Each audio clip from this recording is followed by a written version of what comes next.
The first light of dawn didn't just touch the bamboo. It painted the world in shades of gold, waking the land with a whisper. A rooster's crow, a kettle's hum, the gentle scratch of a hen's foot in the dust. These weren't just sounds. They were the overture to a life lived in rhythm with the earth. A symphony of simplicity most of us have long forgotten. This wasn't just a morning. It was a profound lesson, hidden in plain sight. Welcome, friends, to a place where time slows to a gentle drift, and every moment holds a quiet power. Today, we journey deep into rural Cambodia to share a morning with Sarath, a woman whose life, lived in harmony with nature, offers a profound blueprint for finding joy in the overlooked. By the end of our time together, you'll discover a different kind of wealth, a richness of spirit that can transform your own hurried days. If you're yearning for a deeper connection to the rhythms of life and want to uncover more forgotten tales of tranquility, make sure you're subscribed and join our community. Now, let's step into the quiet elegance of Sarath's morning. The air, still cool from the retreating night, carried the faint, sweet scent of jasmine and damp earth. It was that magical hour,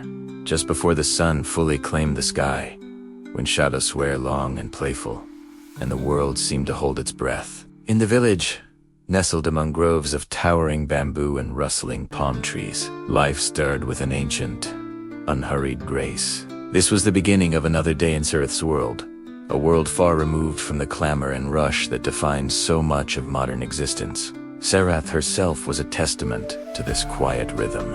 At 28, her slender frame moved with an innate grace. Each movement, deliberate. Her eyes, warm and calm, held the deep wisdom of someone intimately connected to the land and its cycles. Her dark, shoulder-length hair was often tied back, simply pragmatic and free. As the first rays of sunlight pierced through the bamboo thicket beside her small traditional wooden house, filtering into soft golden shafts, she was already awake, not roused by an alarm, but by the subtle shift in the light. Changing Temperata, the quiet symphony of the awakening natural world. Her home, a simple structure raised on stilts, seemed to breathe with the morning. Below, a small family of chickens, still sleepy, began to steer their soft, clucking a scruffy, loyal dog, a constant companion, uncurled itself from the cool earth beneath the house, offering a sleepy wag of its tail as Sarath descended the wooden steps. There was no rush, no urgency. In her motions, every action was imbued with a quiet reverence, a mindfulness that transformed simple chores into a meditative dance. Her first task, as always, was to rekindle the heart of her home, the wood fire. In a small, open-air kitchen space, adjacent to the house, a clay stove sat waiting. She gathered small pieces of kindling and larger logs, arranging them with practiced ease. The strike of a match, a tiny flame blossoming into being, then Koksadan nurtured until the dry wood caught, crackling to life. The faint scent of wood smoke, earthy and comforting, began to drift through the air, mingling with the natural fragrances of the morning. It was a smell that spoke of warmth, of sustenance, of a life lived close to elemental forces. While the fire grew, a small metal kettle was placed carefully over the nascent flames. Its presence was a promise of hot water, for tea or for bathing. A small agouti thought marked the true beginning of the day. The gentle hiss and bubble as the water slowly warmed was another layer in the morning's rich soundscape, a counterpoint to the distant calls of birds and the rustle of leaves in the soft breeze. Sarath's attention then turned to her flock. These weren't just animals. They were an integral part of a household, providers of eggs, and a connection to the cycles of life and growth. She moved towards their simple coop, a small basket in hand. Her chickens, a mix of hardy, free-ranging breeds, recognized her approach. Their clucking grew more insistent, a chorus of anticipation. With a handful of rice grains and some leftover scraps from the previous day, she scattered their morning meal across the dusty ground. The chickens descended upon it with joyful enthusiasm, pecking and scratching, their movements a flurry of feathered activity. Sarath watched them for a moment, a faint, contented smile playing on her lips. There was a particular beauty in this simple exchange, a direct relationship with the creatures that shared her space and contributed to her sustenance. It was a reminder of the fundamental connections that bind us to the natural world, a bond often severed in more modern settings. As the chickens ate, the kettle began to sing its louder song, a steady whistle indicating the water was ready. Sarath carefully removed it from the fire, pouring some into a small clay cup for herself, allowing it to cool. This quiet moment, sipping warm water as the sun crept higher, casting longer, more defined shadows, was her own ritual of greeting the day. It was a moment of reflection, of silent appreciation for the simple fact of being alive, bathed in the gentle warmth of the new day. With the chickens fed, and the day truly underway, Sarath turned to her small, vibrant garden. It wasn't a sprawling affair, but a careful attended patch of earth, brimming with life. Here, the philosophy of slow living truly came into its own. Every plant, every leaf, was known to her. She moved among the rows with a gentle touch, her eyes scanning for the tender shoots of morning glory, the crisp leaves of water spinach, or the small, pungent chilies that would add flavor and life to her meals. Gathering vegetables from the garden was not merely a chore. It was an act of communion with the earth. Her fingers, deft and experienced, selected only what was needed, leaving the rest to grow and flourish. The leaves were dewy, still cool from the night, their vibrant green a stark contrast to the reddish soil. The act of harvesting, of plucking food directly from the source, was a powerful affirmation of self-sufficiency and a tangible connection to the origins of her food. There was no packaging, no long supply chains, just the earth, her hands, and the bounty it offered. The sounds of her garden were subtle. The rustle of leaves as she moved, the gentle hum of unseen insects, the distant drone of a passing motor scooter from the village path. But mostly, it was the sound of quiet, a pervasive stillness that allowed for clarity of thought and a deeper appreciation of her surroundings. This wasn't just sustenance she was gathering, it was a sense of peace, a feeling of being utterly present. Back in her kitchen, the clay stove now glowed with steady embers, ready for the next phase of her morning ritual, preparing breakfast. For Sarath as for countless others in this region, rice was not just food, it was the foundation of life. A zeckered grain, she carefully measured out a portion of fragrant, long-grained rice into a large metal bowl, then began the meticulous process of washing it. The rice was rinsed repeatedly, the cloudy water poured off until the water rang. This wasn't about hygiene alone. It was about preparing the grain, awakening its essence, respecting its journey from field to plate. With the rice clean, she placed it in a sturdy pot, adding just the right amount of water, a measure she knew instinctively, passed down through generations. This pot, placed directly over the glowing embers, would slowly transform the hard, white grains into soft, fluffy nourishment. While the rice cooked, emitting a soft, steamy aroma, that began to fill the kitchen. Sarath turned her attention to the freshly gathered vegetables. She sat on a low wooden stool, a small cutting board on her lap, and began to chop and slice with a rhythm born of years of practice. That crisp snap of the morning glory stems, the clean slice through the water spinach, the quick, precise mince of garlic and chilies.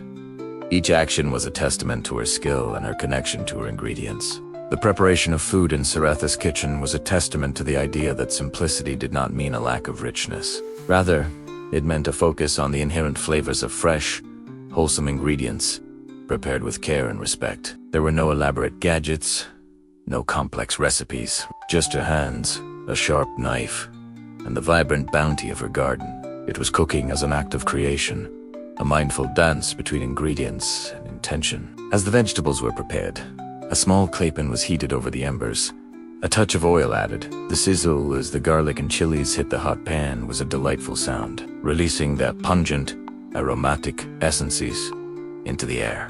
Then, the fresh greens were added, stir-fried quickly until tender crisp, seasoned simply with a pinch of salt and perhaps a splash of fish sauce. The colors remained bright, the textures distinct. This was food designed to nourish, to sustain, to delight in its purity. The entire process, from the first spark of the fire to the final flourish of seasoning, was a symphony of simple acts, each flowing naturally into the next. There was a quiet dignity in Sarath's movements, a sense of purpose and contentment that radiated from her. She wasn't just cooking, she was engaging in a timeless ritual, connecting with generations of women who had performed the same acts in the same way, under the same rising sun. Finally, the rice was perfectly cooked, each grain separate yet tender. The stir-fried vegetables were vibrant and fragrant. Sarath dished out a generous portion of rice onto a simple ceramic plate, topping it with the fresh, steaming greens. Perhaps a fried egg, for hens had been particularly generous that morning, might complete the meal. She took her plate, along with a glass of cool, filtered water, to a small, low wooden table on the porch of her house. The morning sun, now fully risen, cast a warm, golden glow across the landscape. The sounds of the village had begun to pick up. Children's laughter in the distance, the low hum of voices, the occasional rumble of an ox cart on the path. Badr, on her porch. It was still a sanctuary of peace. Eating was another mindful act. There was no hurried gobbling, no distraction of screens or chatter. Each mouthful was savored, the flavors appreciated. The comforting earthiness of thuris, the crisp freshness of the vegetables, the subtle spice of the chilies. This simple breakfast was more than just sustenance. It was a moment of profound gratitude, a deep connection to the earth that provided, the hands that prepared, and the life that sustained. The experience of sharing Sarath's morning, even as an observer, was transformative. It underscored a fundamental truth that often gets lost in the modern pursuit of more, faster, bigger. That true richness often lies in simplicity, in mindfulness, in a deep connection to the natural world and the essential rhythms of life. Her home, though modest, was abundant in peace and purpose. Her daily tasks, though routine, were imbued with meaning. After her meal, Sarath meticulously cleaned her dishes, using a traditional coconut fiber scrub and fresh water. No dishwashers here, no chemical The water, after use, was often returned to the earth. Feeding the plants, simply rejoining the natural cycle. It was a conscious effort to live in harmony, to minimize waste, to respect the finite resources of the planet. As the morning wore on and the sun climbed higher, casting shorter, sharper shadows, Sarath would sometimes embark on another quiet ritual.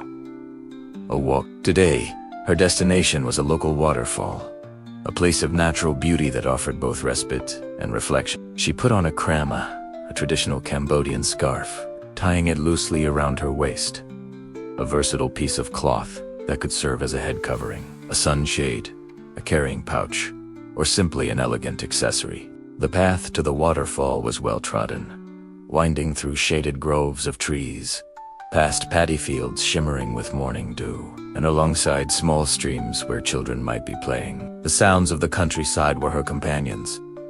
The persistent chirping of cicadas, the distant croaking of frogs, the gentle murmur of the wind through the leaves. Ocasionaji, she might encounter a neighbor, exchanging a quiet greeting, a nod of recognition that spoke volumes about shared community and a slower pace of life. Every step was deliberate, an act of walking meditation. She noticed the intricate patterns, the bark of a tree, the vibrant color of a wild orchid, the delicate dance of a butterfly. This was not a hurried journey to a destination. It was the journey itself that held the meaning, the opportunity to be fully present in the unfolding beauty of the world around her. As she drew closer to the waterfall, the gentle murmur of falling water began to grow louder, evolving into a soft roar. The air grew cooler, carrying the fresh, clean scent of damos and manure. Finally, the path opened up, revealing the sight. A cascade of water tumbling gracefully over ancient rocks, pooling into a clear, inviting basin below. The waterfall was not a thundering giant, but a tranquilosis, its beauty lying in its understated elegance. Sarath sat on a smooth, sun-warmed rock, simply watching the waterfall, listening to its ceaseless song. The rhythmic rush and roar of the water had a profound comment, washing away any lingering traces of thought, leaving only a sense of profound peace. It was a place where time seemed to dissolve, where the concerns of the world faded into insignificance. In this tranquil setting, surrounded by thorough, untamed beauty of nature.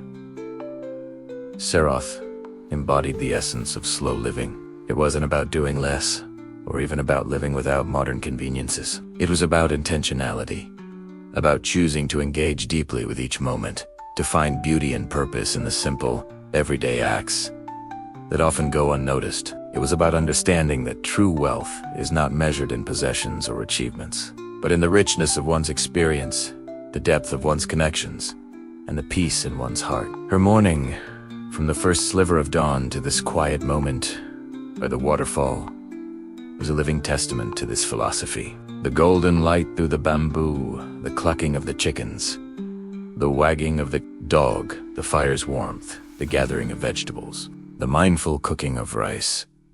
Each act, seemingly small and insignificant, was a thread in the rich tapestry of a deeply fulfilling life. Sarath's story, this quiet glimpse into her morning, serves as a powerful reminder for us all. In a world constantly pushing us to go faster, to consume more, to strive relentlessly, there is immense wisdom in pausing, in connecting, finding gratitude for the simple things. It is in these moments of quiet, of living in harmony with nature and with ourselves, that we discover a pathway to genuine peace and lasting contentment. Her life is not a rejection of progress, but a redefinition of it.